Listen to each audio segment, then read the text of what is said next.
Hello students, मैं उदय सिंह। हम आज पढ़ने वाले हैं मैकियावेली के बारे में। लास्ट चैप्टर में मैंने आपको मैकियावेली के जीवन परिचय के बारे में बताया था। आज मैं आपको उनके राजनीतिक चिंतन के बारे में बताऊंगा। ठीक है, मैंने जैसा कि बताया था आपको मैकियावेली के बारे में कि मैकियावेली इटली का चाणक्य कहलाता था। इटली का चाणक्य कहलाने की वजह इसकी ये थी क्योंकि वो बहुत ही ज़्यादा रियलिस्टिक थिंकर था, मतलब व्यवहारवादी थिंकर था। एक्चुअली में जो होना चाहिए उसके लिए नहीं सोचता था, एक्चुअली में जो हो रहा है उसके बारे में वो सोचता था। वो इस तरह की चीज़ें सोचता था कि जो वास्तविक जो राजनीति है घटिया, खतरनाक, खूनी, उस राजनीतिक दाव पेचों के बारे में वह बात करता है, ना कि उस राजनीति के बारे में जो जिस प्रकार की राजनीति होनी चाहिए। मेरा कहने का मतलब ये है कि जो मैकियावेली है वह रियल जो राजनीति में हो रहा है आजकल या उसके टाइम में उसकी बात करना पसंद करता है और इसकी बात नहीं करता कि एक्चुअली में आदर्शात्मक राजनीति क्या होता है। मतलब बड़ी बड़ी बातें नहीं करता कि ये होना चाहिए, फलाना होना चाहिए, सिद्धांतों की, मूल्यों की, इनकी बात नहीं करता है। वो बात करता है कि कैसे सत्ता को बचा के रखा जाए, सत्ता में कैसे आया जाए, शासन में कैसे आया जाए और शासन में अपने शासन को किस प्रकार सुचारू रूप से चलाया जाए। साम दाम दंड भेद किसी भी तरीके से शक्ति की राजनीति की बात करता है कि पावर का इस्तेमाल भी कैसे करना चाहिए, एक राजा को किस प्रकार से अपने राज्य का रखरखाव करना चाहिए। इसके लिए चाहे वह झूठ बोले, सच बोले, पैसा खर्च करे या ना करे, या फिर तलवार उठाए या धमकी दे, डराए, मतलब कुछ भी उसे करना पड़े पर अपने राज्य को वह बचा कर रखे। इस प्रकार की उसकी पॉलिटिकल मेंटेलिटी थी। तो आज हम यहाँ पर उसके विचारों को पढ़ेंगे। तो देखिए, आज हम यहाँ पर बात करने वाले हैं मैकियावेली की और उसकी राज्य और राजकला से संबंधित उसके क्या विचार थे। हम कह सकते हैं कि राज्य और राजनीति से संबंधित उसके क्या विचार थे। इसको आज हम यहाँ पर पढ़ने की कोशिश करेंगे। तो इन सब में सबसे पहले हम पढ़ने की कोशिश करते हैं कि राज्य की उत्पत्ति। देखिए, जब राजनीति की बात आती है तो सबसे पहले ये बात भी आती है कि जो राज्य है क्या है, कैसे बना, कब बना, इसकी उत्पत्ति कैसे हुई। इस प्रकार के विचार भी सामने आते हैं। तो इसी प्रकार का एक सवाल है मेन, राज्य की उत्पत्ति कैसे हुई। राज्य की उत्पत्ति के सिद्धांत मैंने आपको फर्स्ट ईयर में पढ़ा दिए होंगे। तो राज्य की उत्पत्ति के कई सिद्धांत हैं, उनमें से जो ये मानता है, जो मैकियावेली मानता है, वो ये है कि राज्य आवश्यकता की उपज है। राज्य प्राकृतिक नहीं है, राज्य नैसर्गिक नहीं है, राज्य क्या है, आवश्यकता की उपज है। वो ये मानता है कि जो व्यक्ति होते हैं वो बहुत चालाक और स्वार्थी होते हैं। जो प्राकृतिक अवस्था में जो व्यक्ति रहे होंगे, जो चालाक रहे होंगे और जो ताकतवर रहे होंगे, जो स्वार्थी रहे होंगे, उन लोगों ने आपस में लड़ाई झगड़ा करना स्टार्ट कर दिया। और जब लड़ाई झगड़ा करना स्टार्ट कर दिया तो कुछ लोगों का जीवन, जो बिल्कुल ज़्यादातर लोगों का जीवन नरक जैसा हो गया था और कुछ लोग ही उसमें फायदे में रहे होंगे, जो कि बहुत ज़्यादा ताकतवर रहे होंगे। तो उनके जो स्वार्थ हैं, उन स्वार्थ की वजह से सभी लोग आपस में परेशानी की स्थिति में आ गए। तो उन्होंने क्या काम करा, उन्होंने एक व्यक्ति को अपना राजा घोषित करा और उससे कहा कि हमारी परेशानी वगैरह सब कुछ सॉर्ट आउट करो तुम। तो इस प्रकार से वो कहता है कि राज्य का निर्माण हुआ है। इसके लिए व्यक्तियों ने किया है अपनी सहूलियत के लिए, सुविधाओं के लिए। तो राज्य क्या है, आवश्यकता की उपज है, न कि प्राकृतिक है, अपने आप बना हुआ नहीं मिला है। ठीक है, तो राज्य की जो उत्पत्ति के मेन सिद्धांत हैं उनमें आता है कौन सा, समझौतावादी सिद्धांत राज्य का, कि समझौता करके बनाया है। ये भी एक तरीके से समझौते की तरफ ही इशारा कर रहा है कि लोग परेशान हो गए तो किसी एक व्यक्ति को राजा बना दिया, उसके साथ समझौता कर लिया। ठीक है, ये जो समझौते का जो सिद्धांत है इसकी राजनीति का, ये थोड़ा हॉब्स के पास चला जाता है। हॉब्स में आपको आगे पढ़ाऊंगा। ठीक है, ये उसकी तरफ मुड़ जाता है। जो समझौते का जो सिद्धांत है, हॉब्स बहुत बड़ा समझौतावादी विचारक है, उसी की तरफ ये विचार मुड़ जाता है कि राज्य की उत्पत्ति आवश्यकता की उपज है। और आवश्यकता क्यों पड़ी, क्योंकि मनुष्य की स्वार्थी प्रवृत्ति के कारण लोगों का जीवन नर्क हो गया था। तो अपने जीवन को सही करने के लिए किसी व्यक्ति के पास जाते हैं और उससे अपना राजा बनने के लिए कहते हैं। और वह उत्तर में और बदले में क्या चाहते हैं, व्यवस्था चाहते हैं एक अच्छी। ठीक है, तो जो राज्य की जो उत्पत्ति है अकॉर्डिंग टू मैकियावेली, यह है आवश्यकता की उपज, ना कि जो राज्य की जो उत्पत्ति के जो सिद्धांत है, जैसे कि शक्ति का सिद्धांत कि किसी व्यक्ति ने अपनी तलवार के दम पे पूरे क्या नाम है पूरी दुनिया को जीत लिया हो, ऐसा भी इन्होंने माना नहीं है। उन्होंने ये भी नहीं माना कि राज्य क्या नाम है अपने आप ही प्राकृतिक रूप से हमें प्राप्त हो गया हो, ये भी नहीं है। और एक और सिद्धांत है राज्य के विकासवादी सिद्धांत, उसको भी इन्होंने नहीं माना है। और एक और सिद्धांत है मातृत्व का सिद्धांत, पितृत्व का सिद्धांत। इन सब सिद्धांतों को नकारते हुए उन्होंने किसको माना है, आवश्यकता को माना है, समझौतावादी सिद्धांत को एक तरीके से माना है। नेक्स्ट पॉइंट में हम बात करें राज्य के विस्तार की आवश्यकता, वो किसकी बात करता है, वह राज्य के विस्तार की बात करता है। किसकी, राज्य के विस्तार की, यानी कि वो किसका समर्थक हो जाता है, यहाँ पर वो समर्थक हो जाता है साम्राज्यवाद का।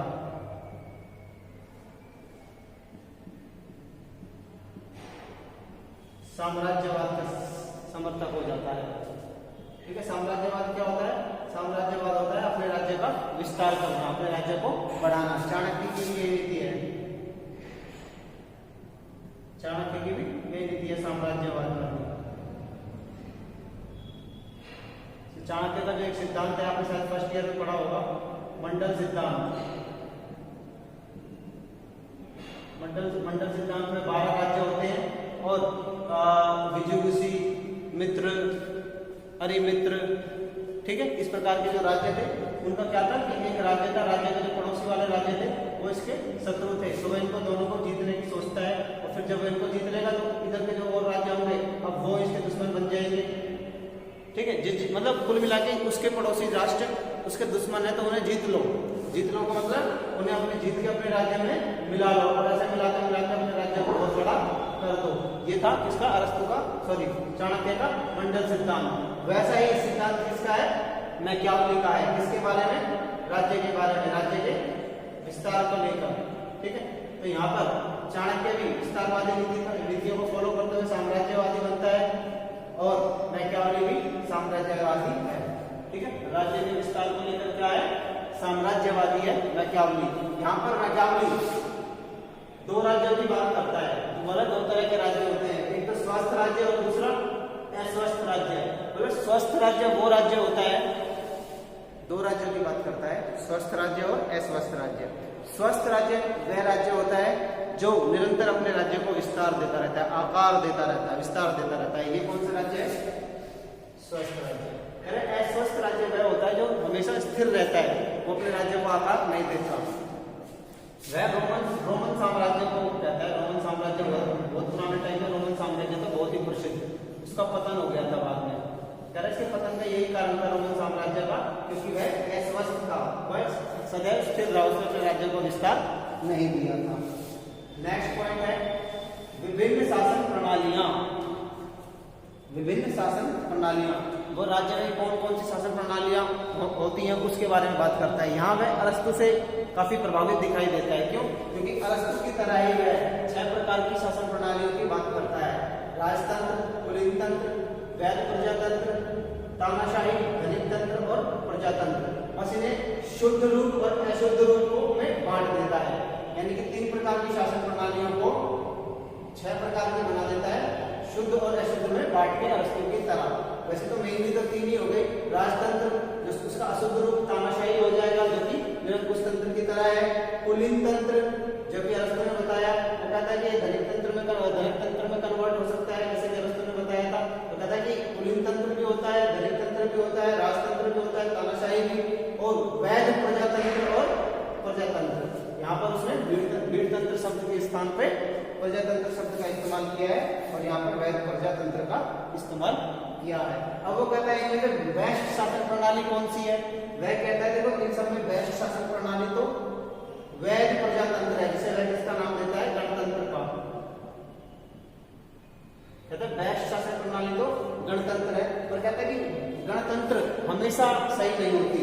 क्या कहता है, ये हमेशा सही नहीं होती। क्यों, क्योंकि आप सामान्य स्थिति में तो गणतंत्र ठीक है, गणतंत्र ठीक है। क्यों, सामान्य स्थिति में प्राय जो राजा होते हैं वे नॉर्मल दिमाग के रहते हैं, ज्यादा कोई हाईफाई दिमाग रहता नहीं है। तो कहता है कि एक दिमाग से बढ़िया है गणतंत्र में, क्योंकि सभी लोगों की सरकार होती है, तो सभी लोगों के द्वारा, माइंड के द्वारा जो कानून बनाए जाएंगे वो ज्यादा अच्छे होंगे, और इसलिए गणतंत्र ज्यादा अच्छी है सामान्य कालीन स्थिति में। परंतु वो कहता है हर स्थिति में ये अच्छी नहीं है। जैसे ही आपातकालीन स्थिति आती है तो गणतंत्र की बजाय राजतंत्र ज्यादा अच्छा लगने लगता है उसे। तो वो कहता है कि गणतंत्र तो अच्छा है सामान्य स्थिति में और राजतंत्र ज्यादा अच्छा है आपातकालीन स्थिति में। तो वो किसी भी एक निष्कर्ष पर नहीं पहुंचता कि कौन सी ज्यादा बेहतर है, और सिर्फ ये कहता है कि सामान्यकालीन स्थिति में गणतंत्र और आपातकालीन स्थिति में राजतंत्र ज्यादा अच्छा शासन है। गणतंत्र उत्तम शासन व्यवस्था है, उसके अकॉर्डिंग गणतंत्र क्या है, उत्तम शासन व्यवस्था, लेकिन सिर्फ सामान्यकालीन स्थिति में, परंतु प्रत्येक स्थिति में नहीं है। गणतंत्र उत्तम शासन व्यवस्था लेकिन परंतु प्रत्येक स्थिति में नहीं है, क्यों मैंने बताया ना सामान्यकालीन स्थिति में नहीं है। इटली में कहता है कि राजतंत्र बेहतर है। इटली में क्या है, कह रहा है इटली में राजतंत्र बेहतर है।